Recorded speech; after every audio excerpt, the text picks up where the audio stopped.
Women's tennis is challenging the Chinese government and it shows no sign of backing down.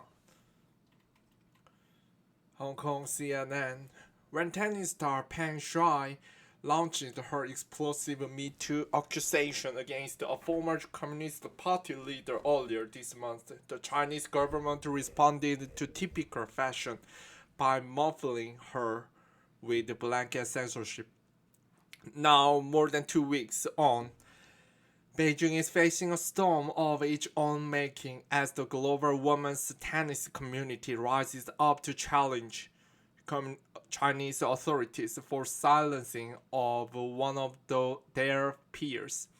Peng, 35, a two-time former Grand Slam doubles champion, has vanished from the public eye since she accused the former Vice Premier Zhang Gaoli, 55, of coercing her into sex at his home in a since deleted social media post on November 2nd. Since then, Chinese censors have been diligently scrubbing her name and even the vaguest references to her allegations from the internet. But the silencing campaign has failed to walk outside of China. Over the past few days, the Women's Tennis Association called WTA and some of its biggest stars, past and present, have spoken out in solidarity with Peng, demanding to know her whereabouts. Concerns have only grown after Chinese state media released Wednesday a screenshot of the email purportedly from Peng and sent to the WTA, walking back her sexual allegations and claiming everything is fine. In an interview with CNN, WTA chief Steve Simon described the email as the staged statement of some type. He also declared the association is at the crossroad with China, threatening to pull business out of the country if Peng's safety is not guaranteed and her allegations not properly investigated. And the reverberations don't just end in women's tennis. Already, male tennis players have joined the Twitter campaign titled "Where is Peng Shuai?" as have football stars. With the Winter Olympics less than 3 months away, analysts say the controversy, if resolved, could snowball into the unprecedented showdown between the wider sports community and Beijing. Sports fans around the world will be paying attention to this story, which includes billions of people, said William Ni, the research and advocacy coordinator at NGO Chinese Human Rights Defenders called CHRD. This is an absolutely looming disaster for the Chinese government. Every day that gets closer to the Winter Olympics, the disaster gets bigger and bigger for them if they don't resolve this. The Beijing Olympics scheduled for February is already facing growing calls for a boycott over the Chinese government crackdown on Xinjiang, Tibet, and Hong Kong, and the global outcry over the disappearance of Peng, who has played in 3 Olympics, can amplify those calls, Ni said.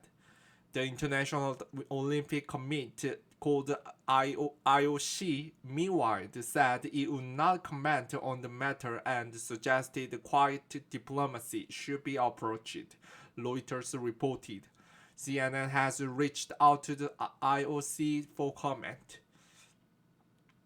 Peng Shuai in action at the 2020 Australian Open at Melbourne Park on January 21, 2020 in Melbourne, Australia. Direct challenge. There are since censored social media posts could rally the tennis world to stand up to Beijing would likely have come as a surprise for the Chinese government.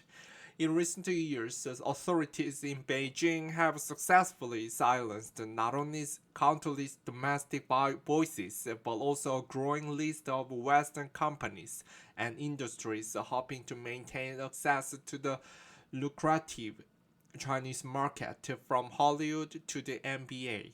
But the WTA has refused to play along. There are too many times in our world today when we get into issues like this. We let business, politics, money dictate what's right, what's wrong. Simon, the WTA chief, said in his CNN interview Thursday. We have to start as the world making decisions that are basis upon right and wrong, period. And we can't compromise that, he said.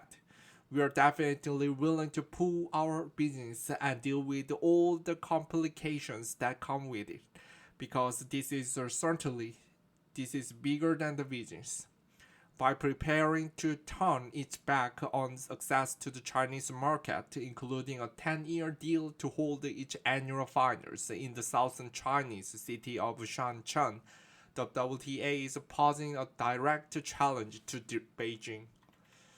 Beijing routinely used the market access as a powerful leverage to force Western business to hush up on human rights or to toe its lines on issues such as Taiwan and Hong Kong. But in the case of the WTA, such tactics have not worked out as planned.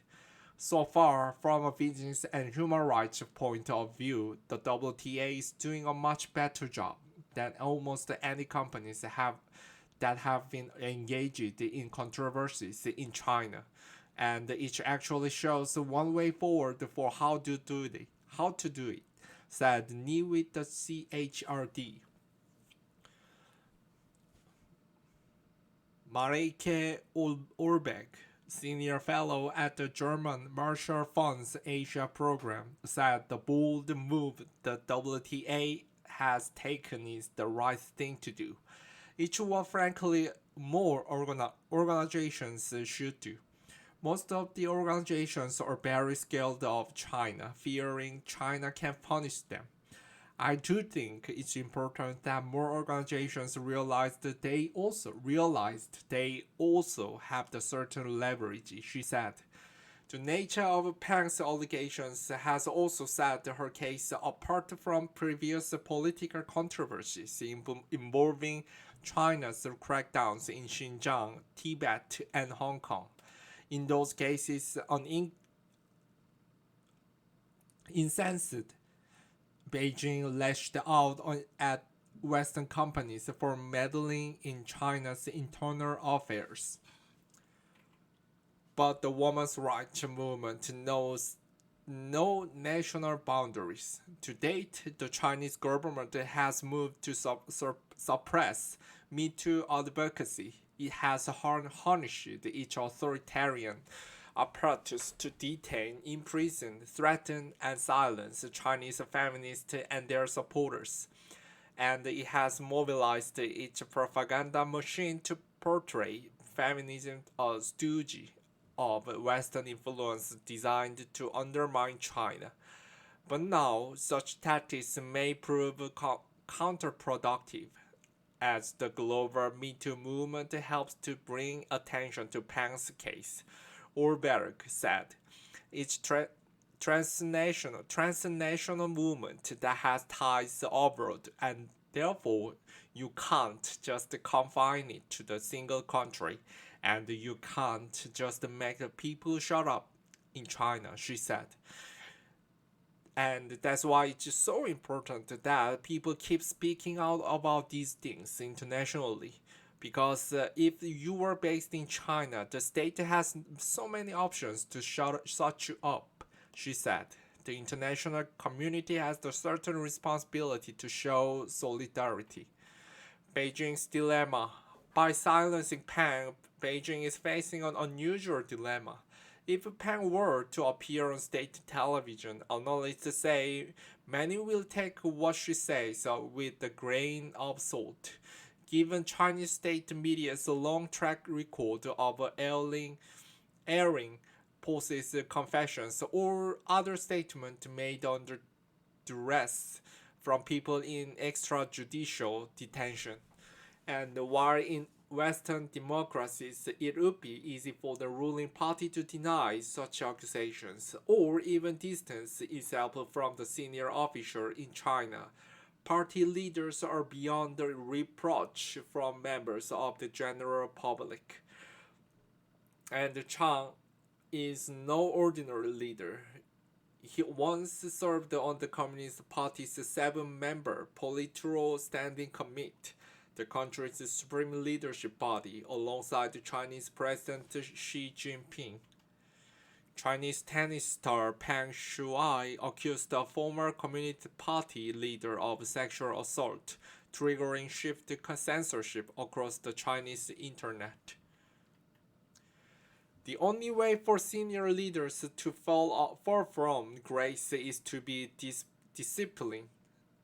disciplined by the party itself, as some have insisted sweeping anti-corruption campaign.